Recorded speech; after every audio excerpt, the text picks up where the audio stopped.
ang mga kwento ng pag-ibig, kwento ng buhay, at kwento ng pag-asa dito sa Barangay Love Stories. Love Stories.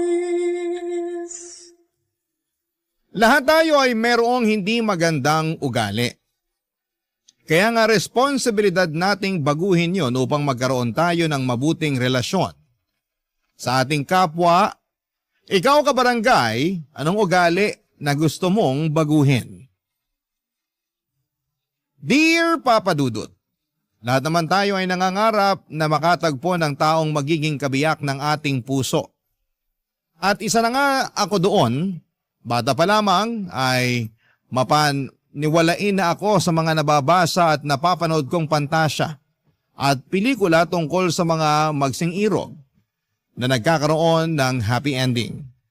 Pero noong tumanda ako ay na-realize ko na hindi pala yon ganon kasimple. At kung minsan ay napaka-komplikado pa nga.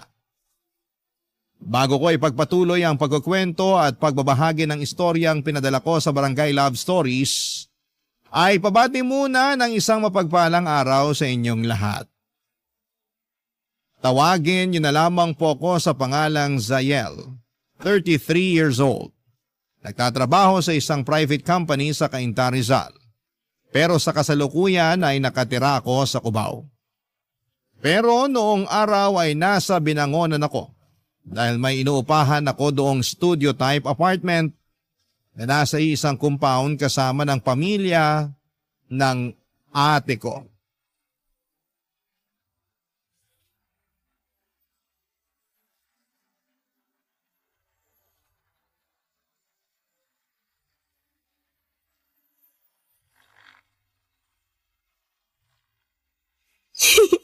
Ayun na nga ate, nagugustuhan ko na siya. Kaya lang mas bata siya sa akin eh. Ilang taon? 2 taon. Kung 32 na ako, ibig sabihin 30 years old na siya. Tingin mo swa kami? Oo naman. Saka di naman nagkakalayo mga edad nyo, pareho na kayong nasa 30. Wala lang, naisip ko lang na baka pangit tingnan. Anong pangit tingnan? Ngayon ka lang ba nakakita ng mas matanda ang babae sa relasyon? Hindi naman. Oh, hindi naman pala eh. Nag-overthink lang. Kilala mo naman ako, 'di ba? Oo, overthinker na praning. Grabe, double kill naman yun. Nagsasabi lang ako ng totoo. Pero ayun nga, wala namang masama sa mga edad nyo. Lalo na kung pareho yung nararamdaman nyo sa isa't isa. Saka matagal ka ng single. Panahon na para hayaan mo naman yung sarili mo na ma-in love. Pero ayoko pa rin umasa na pareho nga kami ng nararamdaman ni Kylo sa isa't isa. Ha? Akala ko ba? Baka maling akala lang pala. Alam mo, kesa mag-isip ka't manghula kung ano talaga yung nararamdaman niya para sa'yo, bakit di mo na lang siya tanungin? Ayoko nga.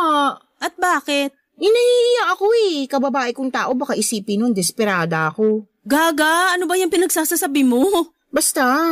Matatanda na kayo para maghulaan ng isip o magpakiramdaman. May mga bibig naman kayo para gamitin sa pagsasalita. Saka na, kapag nakapag-ipon na ako ng lakas ng loob na tanungin siya. Bigyan mo ng deadline yung pag-iipon mo ng sama ng loob. Lakas ng loob, ate. Ay, sorry, mali. Lakas ng loob pala. Sinadya mo yun eh. Para ka kasing ewan. Akala mo yata teenager ka pa rin, no? Kung umasta ka, parang unang beses ka palang na in love. Bakit? May tao bang eksperto pagdating sa bagay na yun?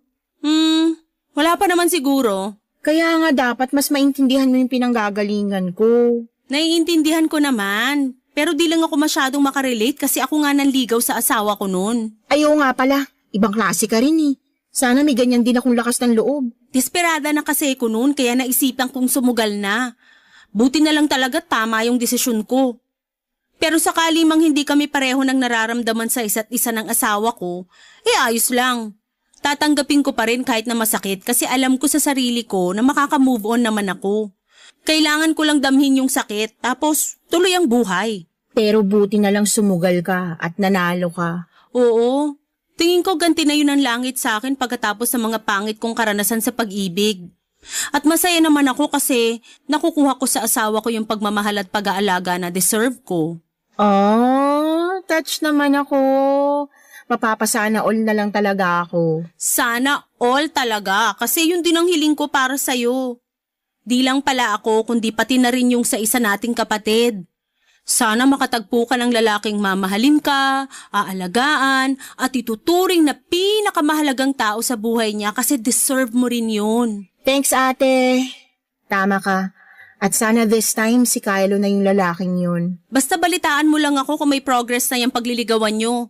Tapos pakilala mo agad sa akin para makilatis ko. Grabe naman sa makakilatis. Aba, oo. Baka nakakalimutan mong ate mo ko. At responsibilidad ko bilang ate na kilalanin yung lalaki na posible mong maging boyfriend. Tandaan mo yan. Oo naman. Tatandaan kong mabuti yan. Papadudot, close talaga kami ng ate ko simula pagkabata. Bale, 3 kaming magkakapatid at ako ang bunso. Ang kuya ko ay nasa ibang bansa kasama ang asawa at mga anak niya. At dahil ako na lamang ang walang sariling pamilya sa amin ay sinabi ni ate na mangupahan ako sa kalapit nilang apartment para sama-sama pa rin kami sa isang compound. Malapit din ako sa mga pamangkin ko at kapag wala akong trabaho ay madalas nakatambay ako sa inuupahan nila. Siyempre, nakwento ko rin sa kanya ang tungkol sa katrabaho kong si Kylo na nagugustuhan ko at masaya ko dahil suportado ni ate ang hindi pa naman confirm na love life ko. Kung ilalarawan ko si Kylo ay masasabi kong may itsura naman siya. Matangkad, moreno, gwapo at malakas ang appeal. Mabait din siyang kausap at may pagka-gentleman. Dahil nga sa tingin ko ay mutual naman kami ng nararamdaman sa isa't isa ay hinayaan ko si Kylo na mapalapit sa akin. Hindi nagtagal, nagkaaminan kami ng feelings at niligawan niya ako na umabot ng 2 buwan, papadudot.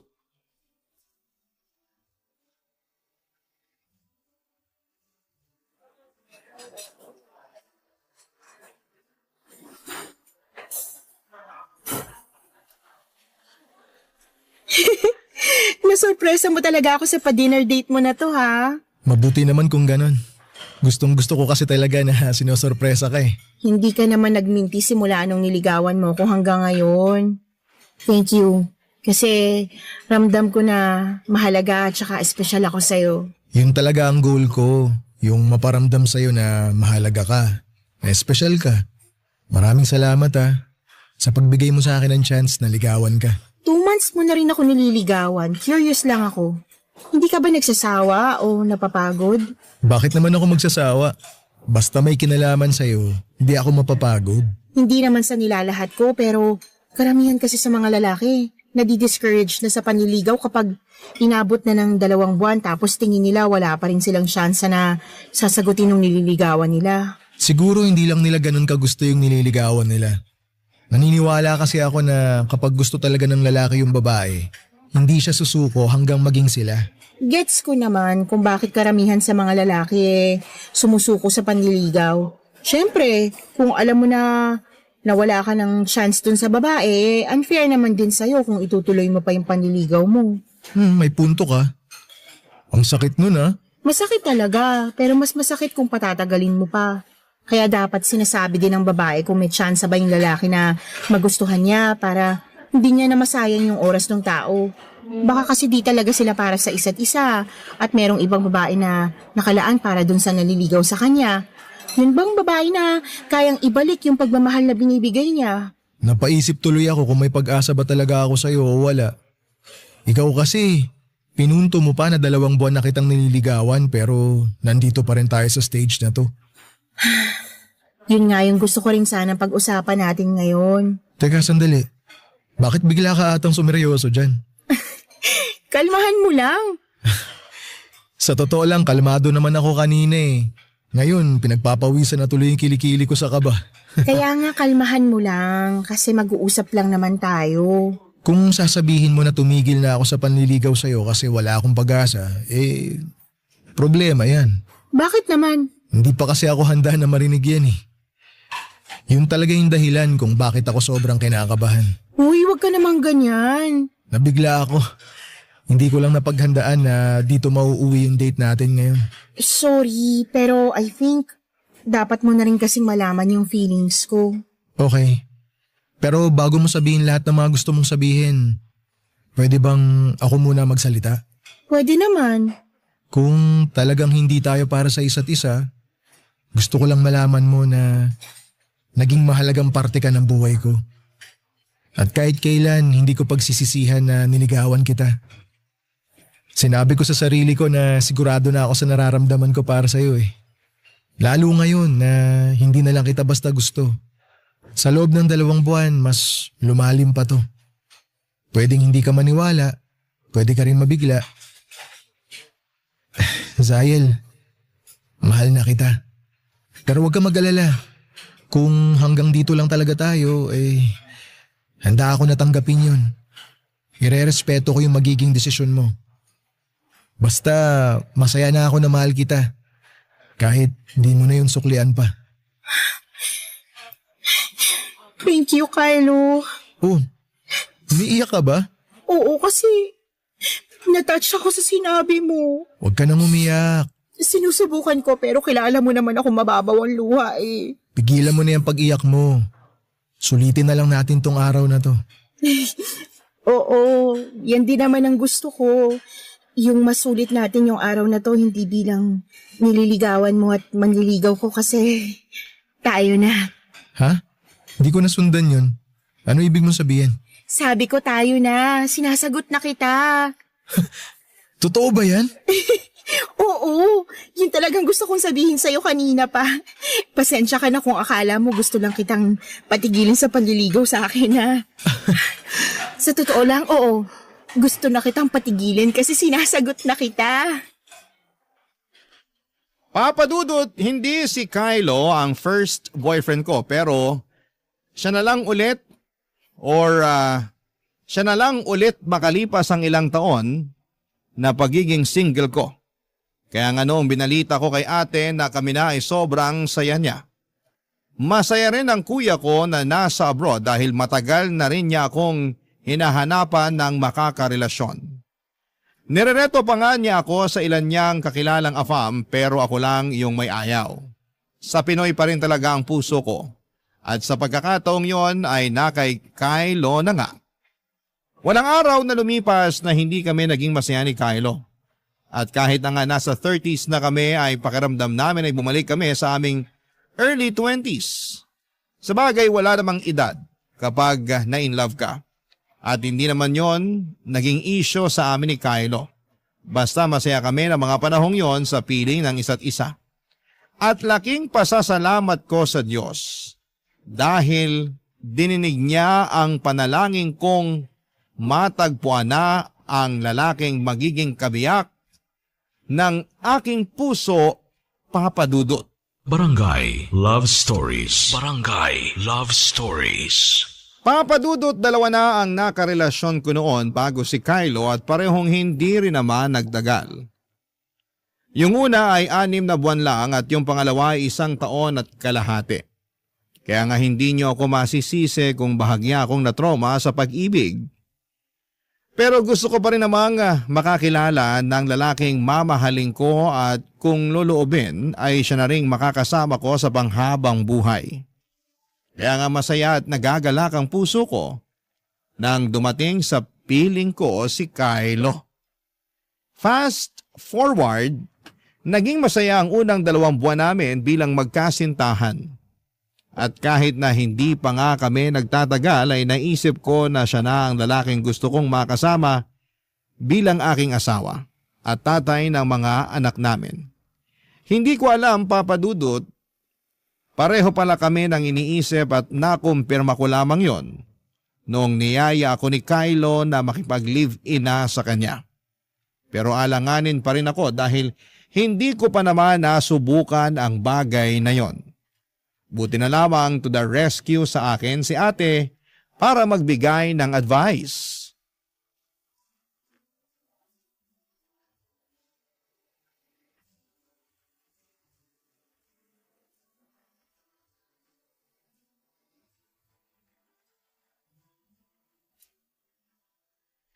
So niyaya ka na niyang makipag-live-in? Oo, Anong sagot mo? Pumayag ka ba? hindi pa eh. Ngik, bakit hindi pa? Dapat ba mayag agad ako? Oo, chance mo na yan para makasama siya sa iisang bubong. Okay lang ba yun? Paano okay lang ba yung pinagsasasabi mo dyan? Na tumira sa iisang bubong kahit hindi kasal. Well, hindi siya okay kung masyado kang relihiyoso. Like, sagrado ang tingin mo sa kasal. Pero sa panahon natin ngayon, usong-uso na yung pakikipag-live-in. Kaya tingin ko, wala namang masama dun. Sa kakagandahan niyan, mas makikilala mo ng husto yung ugali ng isang tao nang hindi mo kailangang matali sa kanya kasi kasal na kayo. Sa bagay. Di ba nag-live-in muna kayo ng husband mo ng 1 taon bago kayo nagpakasal? Oo.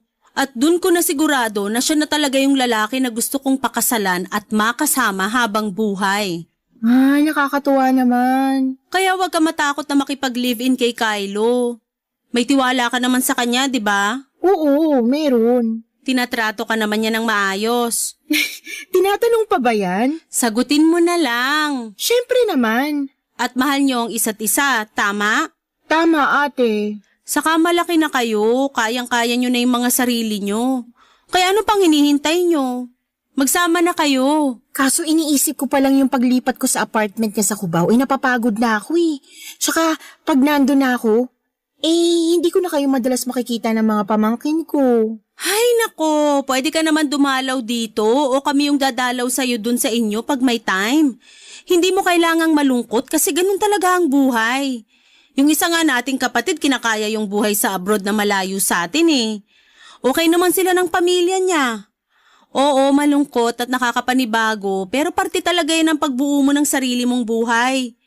Hindi naman porke doon ka natitira sa Cubao hindi na tayo pwedeng magkita uli. Baka nakakalimutan mong ilang split at tumbling ka lang naman sa amin. Salamat, ate.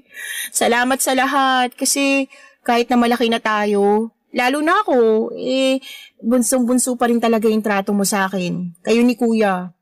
Tingnan mo nga, niyaya mo pa akong tumira dito sa compound nyo para may kasama pa rin ako kahit na nakabukod na ako. Siyempre, nangako ko kina nanay at tatay na aalagaan ko kayo ng mga kapatid ko, lalo ka na.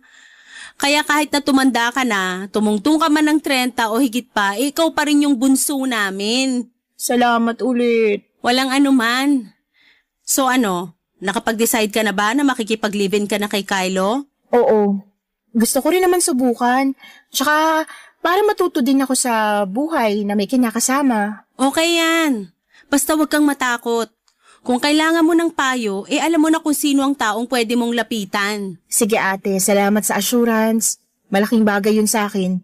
Alam mo na, medyo naduduwag din talaga tong kapatid mo. Ayos lang yan. Wala namang tao na pinanganak na matapang na agad. Saka normal na maramdaman mo yan kasi hindi ka pamilyar sa pakiramdam.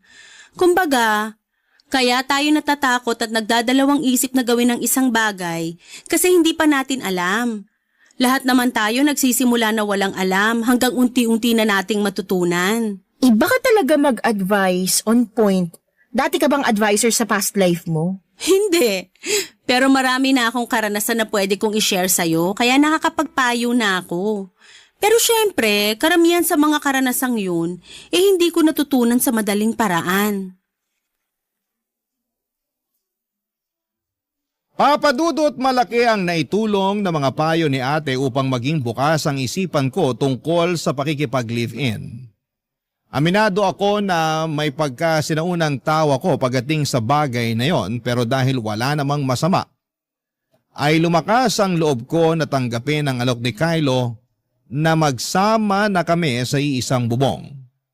May punto rin naman ang ate ko na kung gusto kong makilala ng husto ang boyfriend ko, ay tama na manirahan kami ng magkasama.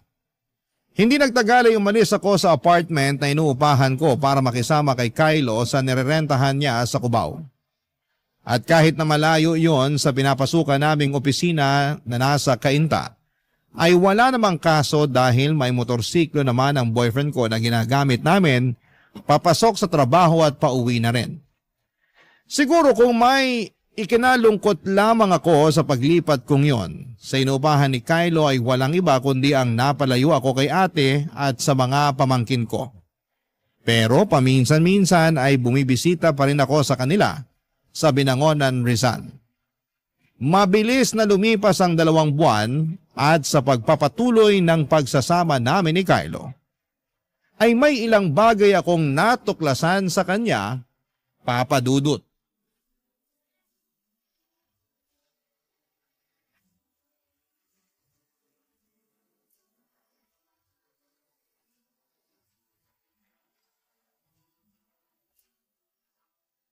Ay, nuknukan naman ng tanga to. Pabuhat ka na nga, hindi ka pa marunong dumiskarting tatanga-tanga ka. Sino ba kasi nagsabi na pasalihin tong inutil na to sa team namin? Ay, nakakawalang gana. Sweetheart, sino kaaway mo dyan? Wala. Tingnan mo, tanga talaga. Naka-register sa Anli yung katangahan? Bobo. Ay, ano ba yan? Sino ba yung kaaway mo? Nakakagulat ka eh. Bakit ba ang dami mong tanong? Di mo ba nakikita na naglalaro ako? Storbo ka eh. Ako pa talagang istorbo ay kararating ko lang. Buwisit! Sana kasi tumahimik ka na lang eh. Ang dami mo kasing dada eh. Natalo tuloy kami. Aba, inaano ko yung laro nyo? Tanga na nga yung kakampi ko, putak ka pa ng putak dyan. Nagsanib puwersa yung bunganga mo tsaka yung utak niyang gamunggo. Kaya kami natalo. Importante pa naman yung game na yon. Mali naman yata nasisihin mo ko sa nangyari. Eh wala naman akong kaalam-alam dyan. Sabi ko nga kararating ko lang galing sa labas eh. Lumabas ka? Saan ka galing? Anong saan ako galing? Huwag mong sagutin ng tanong yung tanong. Uulitin ko ha. Saan ka nang galing? Ay, kita mo tong taong to. Napaka-sarkastiko mo ha. Sagutin mo na lang kasi yung tanong ko. Saan ka nang galing? Anong ginawa mo sa labas? Bumili ako ng ulam natin. Magtatanghali na kaya tapos wala akong maluto dyan sa kusina. Kaya naisipan ko lumabas na lang. Lumabas ka pala tapos di ka man lang nagsabi. Nagpasabay sana ako sa'yo ng soft drinks. Nagsabi ako no. Tumango ko pa nga eh. Pero hindi mo ko tiningnan kasi kulang na lang dumikit na yung mata mo dyan sa cellphone mo. Tsaka napakahilig mo sa soft drink. Matakot ka nga. Baka magkasakit ka sa kakainom mo dyan. Pati ba naman yung pag-inom ko nun sinisita mo? Hindi ko sinisita no. Pero napansin ko lang naman kaya pinagsasabihan kita. Hoy, security guard ka ba? Di mo kailangan bantayan yung pag-inom ko ng soft drinks ha. Huwag kang ang ano. Ikaw ang wag ano. Masyado ka. Bahala ka na nga kung gusto mong mapaaga pagdadialysis mo. Buti pa, kakain na lang ako kaysa kausapin ka. Kanina pa kumakalam tong tiyan ko. Ay teka sandali. Ano na naman ba yun? Bakit ikaw lang yung kakain? Di mo ba ako yayayain? Nagugutom na rin ako. Wow, nagugutom ka rin pala? Akala ko kasi hindi eh. Dahil mas prioridad mo pa yung paglalaro mo. Pangit mo rin kausap eh no? Para kang tanga. Ikaw yung parang tanga dyan. Mapagpatol ka rin at madaldal. Daig mo pa yung mga babae sa dami ng sinasabi mo. Malamang gagamitin ko yung bibig ko para sabihin lahat ng mga pangit na napupuna ko sa'yo. So, hindi ka naman perfect. Kaya tigil-tigilan mo yung pagiging intrimitida mo. Ano sinabi mo? Sa labas, mamayang 3:30 may parada ng mga bingi. Pwede kang sumali. Para kang ewan. Ano ba yung binili mong ulam? Aha? Ito ba? Sinigang na baboy. Nananadya ka ba? Alam mo naman di ako kumakain ng baboy, di ba? Hala, sorry. Nakalimutan ko. Anong ulamin ko kung yan lang binili mo? Hindi ko alam. Wala nang kahit na ano dyan sa kusina natin kasi hindi pa tayo nakakapag-grocery. Siguro umorder ka na lang muna ng gusto mong kainin. Ayoko. Nagtitipid nga ako tapos pa-orderin mo ako. Kita mong mahal ng mga pagkain online. Madalas talaga may pagkasintu-sintu ka eh, no? Kasalanan mo to. Paano naging kasalanan ko? Kasalanan mo kasi makakalimutin ka. Tsaka bakit parang wala kang gagawin para ayusin yung problema? Bumili ka ng ulam ko. Ano? Panonoorin lang kitang kumain? Lumabas ka na ron. Bilisan mo.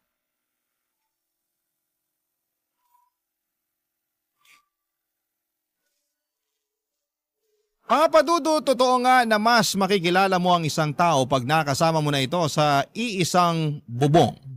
At yun ang eksaktong nangyari matapos ang halos 2 buwan naming pagli-live-in ni Kylo. Ang totoo ay napansin ko ang mga bagay na yon sa kanya noong unang buwan pa lamang pero hindi ko itinuring na malaking issue. Pero na-realize ko na napakasumpungin niya at daig pa ang babae sa dami ng mga sinasabi. Bukod doon ay napakakalat pa niya sa bahay. Akala ko ay normal lang sa isang lalaki na walang masyadong alam sa mga gawaing bahay pero napansin kong sumusobra na si Kylo. at mas umiiral sa kanya ang katamaran. Feeling niya siguro ay nakakuha siya ng instant kasambahay noong nag-live-in na kami. Kaya nga hindi na ako nakapagpigil ng damdamin. Nang mga panahon yon, lalo at gutom ako at may dinaramdam din. Hindi ko rin nagustuhan ang mga sinabi sa akin ng boyfriend ko at masyado naman siyang insensitive. Naanimoy hindi ako nasaktan sa mga sinabi niya. Hindi naman sa pagiging balat sibuyas, Papa Dudut, pero naggalit talaga ako sa kanya at nagtampo ng husto. At hindi ko siya inimik buong maghapon hanggang kinabukasan. Barangay Love Stories. Barangay Love Stories. Papa Dudut, nagkabati rin naman po kami ni Kylo at walang nagsorry sa amin. Basta na lamang kaming nag-uusap at kinalimutan na lamang namin ang pinag-awayan naming dalawa. Narealize ko rin naman na ayoko nang palakihin ang issue pero aminado akong may tampo pa rin sa kinakasama ko. Kasi mukhang wala siyang pakialam sa feelings ko. Bukod kasi sa mga bagay na napansin ko sa kanya sa 2 buwan naming pagsasama, ay marami pa akong nadiskubre sa ugali niya. Pero ang malaking issue talaga doon ay ang pagiging sumpungin ni Kylo, Papa Dudut. Kahalintulad yon ng mga babae kapag tinotoyo o tinotopak, mas malala lang pala kapag sa mga kalalakihan nangyayari dahil sobra sila kung magtampo. Kapag nag-aaway kami ni Kylo ay ako ang pirming sumusuyo sa kanya. Bagay na kinapaguran ko ng gawin habang tumatagal. Pero dahil desidido ako, Papa Dudut, na maging okay kami ay ginawa ko ang lahat ng pag-a-adjust na pwede kong gawin sa aming relasyon. At pilit kong ibinalik ang tamis ng aming pag-ibig. Isa na nga doon ay noong niyaya ko siyang mag-dinner date katulad noong mga panahong nililigawan pa lamang niya ako. Nagpunta kami sa isang kabubukas pa lamang na food park na pareho naming nakita online at pinapangarap na puntahan.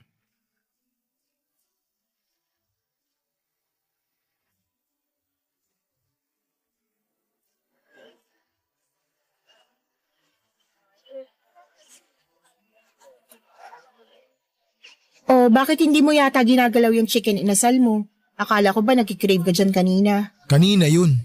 Nung nasa harap ko na, nawalan na ako ng gana. Ha? Paano naman nangyari yun? Di ko alam. Basta ganun eh. Siguro kasi di na siya ganun kasarap sa paningin ko. Hindi tulad sa picture nito sa tarpaulin. Mukhang malinamnam, mukhang juicy. Pero sa personal tinan mo, mukhang dry. Tsaka mukhang makunat pa sa goma yung texture nitong petso. Ay, ganun. Nakakalungkot naman pala. Isa pa to, hindi rin masarap tong kape na in-order mo. Paano hindi masarap? Halos maubos mo na nga.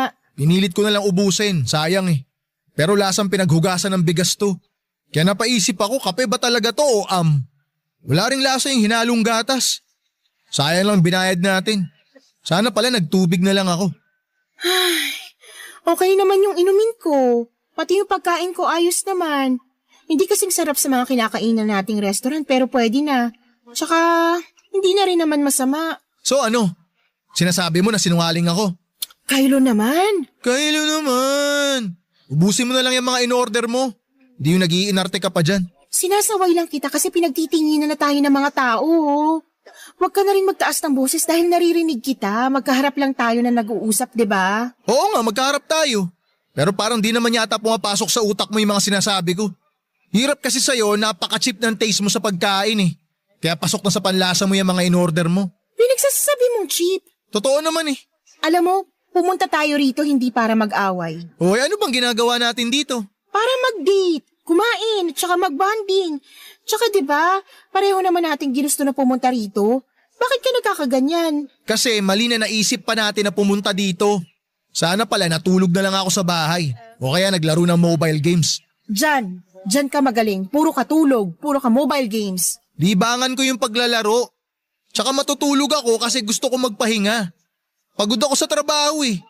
Natural lang naman na magpahinga, di ba? Computer nga pinagpapahinga eh. Sana yun na lang paglalaro mo at pagtulong mong ginawa mo kasi mukhang mas mahalaga pa sa'yo yung mga yun kaysa sa akin eh. Wow! Umabot ka na sa katsipan na yan? Pinagseselosan mo yung pagmo-mobile games at pagtulog ko? Ang wild nun ah. Ewan ko sa'yo. Di nga. Nagtatampo ka na niyan? He, He? wag mo nga akong gayahin. Huwag mo nga akong gayahin. Kylo naman! Kylo naman. Ah, ganyan pala gusto mo ah. Sige, mag-asaran tayong ungas ka. Ba't mo ako tinawag na ungas? Bakit mo ko tinawag na ungas? Isa, Zayel. Isa, Zael. Akala mo siguro na ikipagbiroan pa ako sa'yo ha? Akala mo siguro nakikipagbiroan pa ako sa'yo ah. Ah, buraot ka? Ayaw mo talagang tumigil? Di ba iwan ka dito mag-isa? Saan ka pupunta? Uuwi na. Nakakabanas kang kasama eh. Baka mamaya ano pang magawa ko dahil sa pagkairita ko sa'yo. Ikaw kaya yung nauna. Wala kang pake. Uuwi na ako. Huwag mo akong susundan ha. Enjoyin mo yung mga kinakain mo dyan. Magpakasaya ka sa cheap na food park na to. Pwe! Kylo, sandali! Kylo! Huwag mo naman ako iwan dito. Please lang oh. Kylo! Papadudot ni sa hinagap ay hindi ko naisip na magagawa akong iwanan ni Kylo sa food park kung saan kami nagde-date ng gabing yon. Akala ko pa nga ay babalikan niya ako pero hindi na talaga. Umuwi ako mag-isa sa inuupahan namin at nadatnang ko siyang humihilik habang tulog na tulog sa aming kama. Naiyak na lamang ako kasi hinayaan niya ako na umuwi ng mag-isa nang dahil lamang sa pagtatalo naming yon. Hindi ko siya tinabihan sa higaan, sa halip ay sa sofa ako natulog. At kinabukasan ay hindi kami nagpansin ng dalawa. Buti na lamang at Sabado yon, wala kaming pasok sa opisina at dahil mukhang walang balak na naman na mag-sorry sa akin si Kylo o makipag-usap man lang, ay nasakal na ako sa kanyang presensya. Doon na ako nag-decide na umalis sa inuupahan namin para pumunta kina ate sa Binangonan, Rizal. Kinuwento ko sa kapatid ko ang lahat-lahat ng nangyari sa amin ng boyfriend ko, Papa Dudut.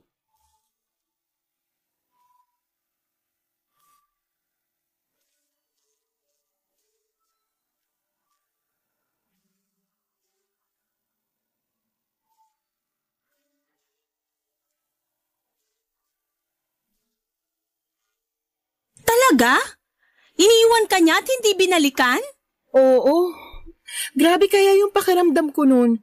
Gusto kong umiyak pero pinipigilan ko lang. Naisip ko, kasalanan ko rin naman kasi baka napikon siya sa pang-aasar ko sa kanya. Sabi mo naman siya yung nauna, di ba? Oo. Bigla ka na lang niyang ginaya ka mo no nagsasalita ka. Tama. Tapos naisip kong asarin din siya kaso biglang napikon. Para siyang tanga. Ate naman. Totoo naman eh. Saka ikaw din. Slightly para kang tanga kasi patulan ba naman yung jowang sumpungin?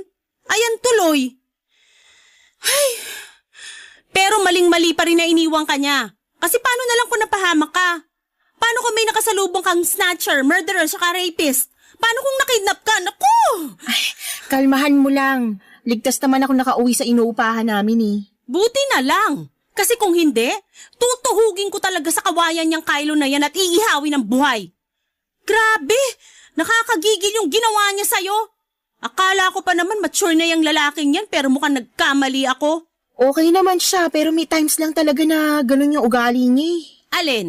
Yung sarcastic, sumpungin, toyoin, topakin? Oo, tapos mapang-asar pero pag binalik sa kanya yung ginagawa niya eh mabilis mapikon. May sayad na talaga. Ano siya? Man-child? Daig niya pa mga anak ko ah. Tapos akala mo kung sinong babaeng nireregla kung topakin? Nakakayamot. Yun nga yata yung tamang tawag doon, man-child. Malas mo naman kung ganun. Akala ko kasi nakahanap ka na ng mature na lalaki. Yun pala hindi.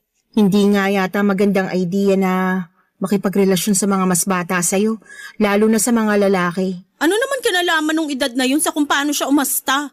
Naisip ko lang naman. Hindi yun totoo. Kasi hindi na rin naman bata yang si Kylo.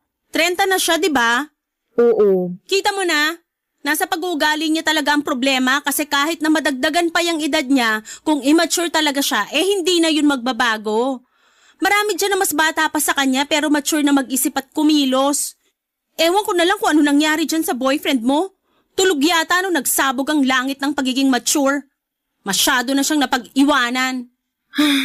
Kaya nga nalulungkot ako eh. Kasi hindi ko akalain na aabot kami sa ganito. Nakakalungkot nga. Pero cheer up. Hindi ka pa naman nakatali sa kanya. Kung ayaw mo pala ng ganyang ugali, pwede mo pa siyang hiwalayan anytime. Yan yung sinasabi ko sa'yo na kagandahan ng pakikipag-live-in. Mas makikilala mo yung ugali ng tao, kung paano siya kumilos at manalita, tapos nasa iyo kung kaya mong tanggapin at pakisamahan. Pero lagi kang may choice na umalis at iwanan yung relasyon nyo. Paano ko gagawin yun? Mahal ko si Kylo. Ikaw ba mahal niya? Mahal naman niya siguro ako. Ay di kung ganun magsama kayo. Huwag mo nang pakawalan kasi baka mapunta pa sa iba. Ate naman eh. Ay, pero seryoso. Wala naman ako magagawa kung magsistay ka sa relasyon nyo eh. Ikaw naman yan, hindi ako. Pero sana, kung ano man ang mangyari sa mga susunod na araw, hindi ka magsisi. Sa bagay, baka nga dun ka mas matuto, kaya bahala ka na kung paano mo yan didiskartehan. Sa tono mo, para kang sumuko na sa pagpapayo sa akin ha. Hindi naman. Pero alam ko na ikaw pa rin na magdedesisyon yan.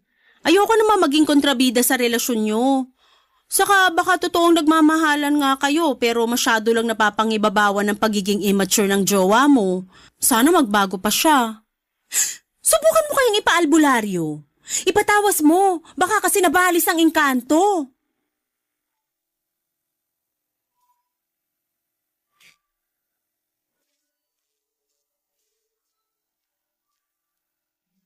Papadudot na pailing na lamang ako sa suggestion ni ate kahit na alam kong nagbibiro lamang siya at nang aasar. Pero may punto naman siya sa sinabi niyang desisyon ko pa rin ang masusunod. Totoo rin naman na mahal ko pa rin si Kylo at ayoko na yun lang ang maging rason kung bakit ko siya hihiwalayan. Kaya lang ay nasa isip ko pa rin yung pang-iiwan niya sa akin noon. At yung takot ng ate ko na posible akong napahamak. Buti na lang at ligtas pa rin akong nakauwi sa inuupahan namin. Marami po akong what if sa relasyon namin ni Kylo. What if ulitin niya yung ginawa niyang yon at sa mas malalayong lugar na niya ako iwanan. What if magkasakita na kami kasi masyado siyang mapagpatol at marami pang iba. Nagwo-worry ako para sa kaligtasan ko sa aming relasyon at sa kinabukasan namin bilang magkasintahan. Napapaisip ako kung magbabago pa ba si Kylo o ako na lang talaga ang mag-a-adjust sa amin. Sana po ay matulungan ako ng mga kabarangay kung ano ang dapat kong gawin.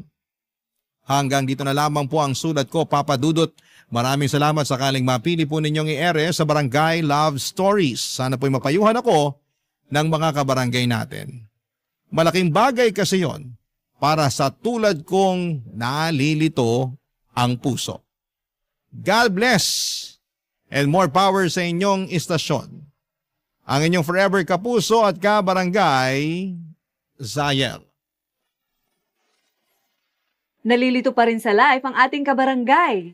Ano kaya ang maipapayo mo sa kanya? Ibahagi mo yan sa ating comment section para mabasa rin niya. Barangay LS 97.1.